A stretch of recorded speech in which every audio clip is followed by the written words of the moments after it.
Friday practice at Singapore is over and the fastest driver of the day was Lando Norris in the Mclaren, and it is going to be very close between McLaren and Ferrari. But what did we learn? Well, in today's video I'm going to be taking a look at the data and doing a data analysis from practice. If you enjoyed the video then please hit the like button and subscribe for more F1 content. Now, let's get into the video.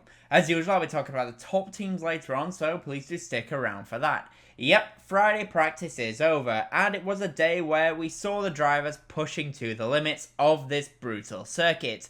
And it came to a slightly early end as George Russell in the Mercedes hit the wall. But at the front it was very close between two teams, and that is McLaren and Ferrari, and they are a long way ahead of anyone else. As ever with Singapore, there was a large difference between the two practice sessions, as FP1 took place under the sunlight and FP2 was in the dark.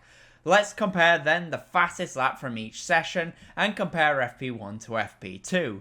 And when you look at these two laps, you can see that in FP2, Norris definitely had things turned up a little bit more, and you can see that as he had 6 km/h more top speed, which does make sense between the two practice sessions.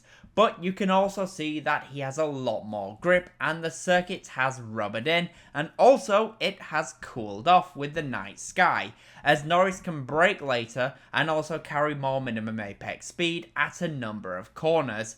This is really where he makes a bunch of time up between the two sessions.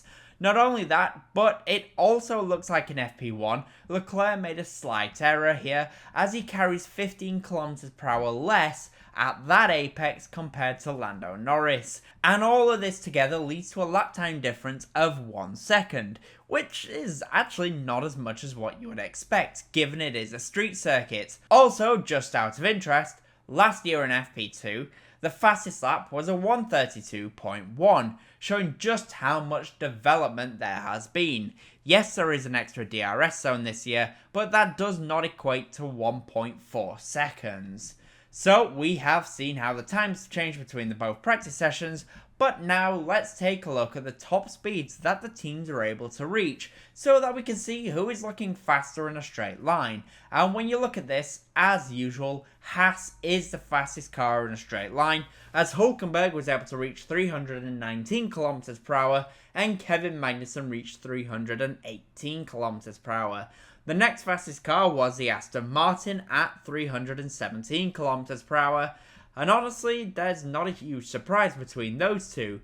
One thing though that did surprise me was the next fastest car was Red Bull at 316 km/h. That was set by Max Verstappen, and his teammate Sergio Perez was a good few km/h slower, maybe indicating that there is a slight setup difference between the two cars currently, and we might see them converge for qualifying tomorrow. The slowest cars in a straight line was both Williams and Alpine. For Alpine it's not really a huge surprise, but Williams might be running with a bit more downforce, at least so far compared to what we usually do see, and that could be why they were maybe looking impressive, along with the VCARB.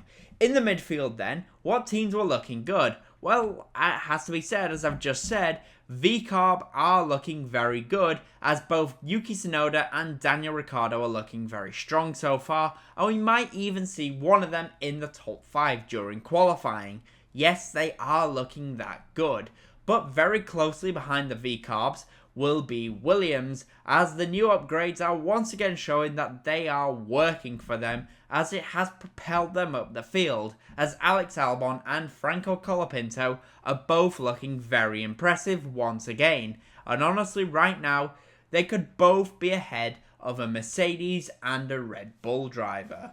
I just want to say, if you are enjoying the video so far, then I would really appreciate it if you hit the like button and subscribe for more F1 content.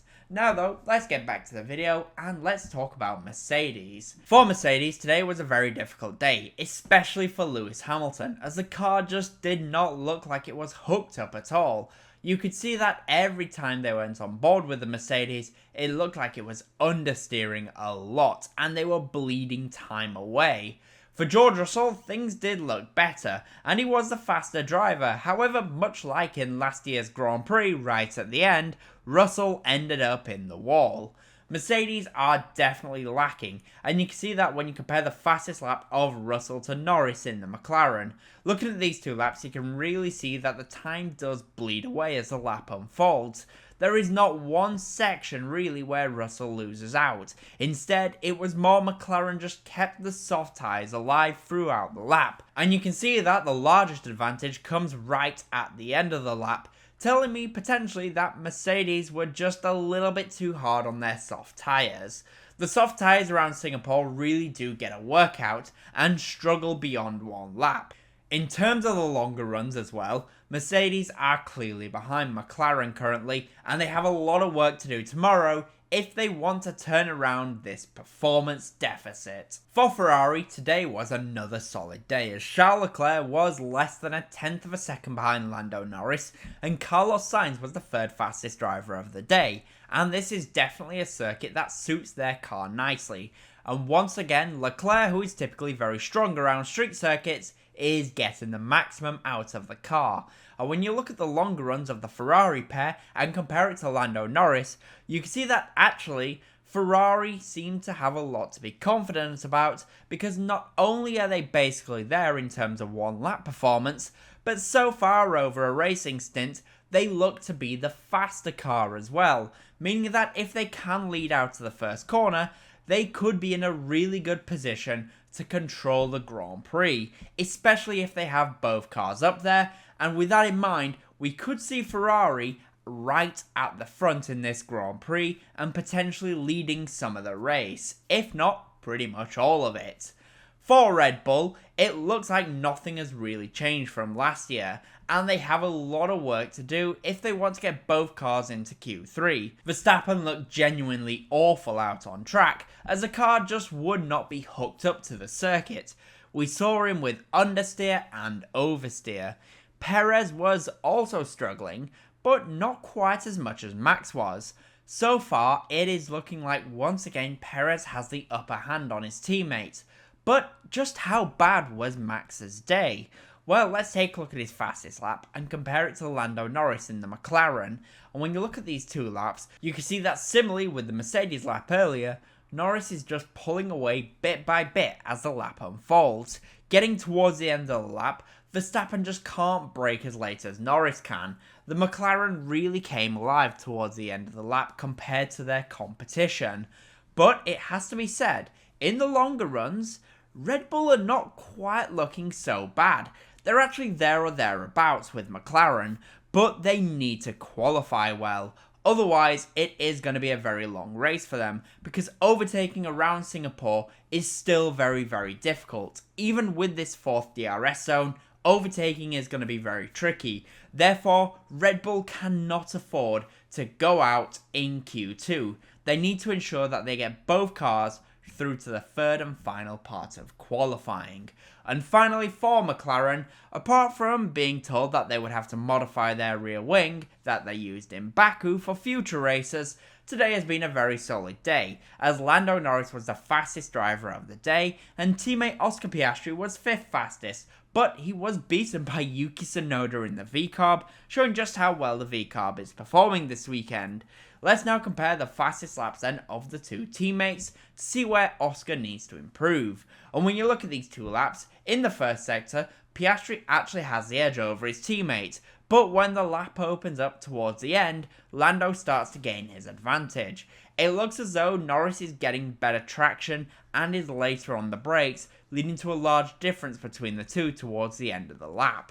Piastri will have to be looking at this data to see where he can improve for qualifying and to see if he can potentially get himself on the front row alongside Lando. So with that in mind then, what are my predictions for qualifying for the Singapore Grand Prix?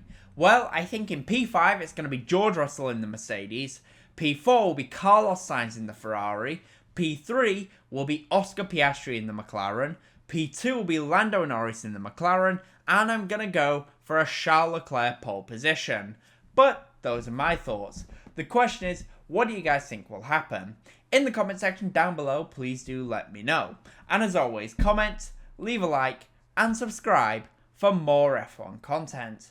Thank you all so much for watching.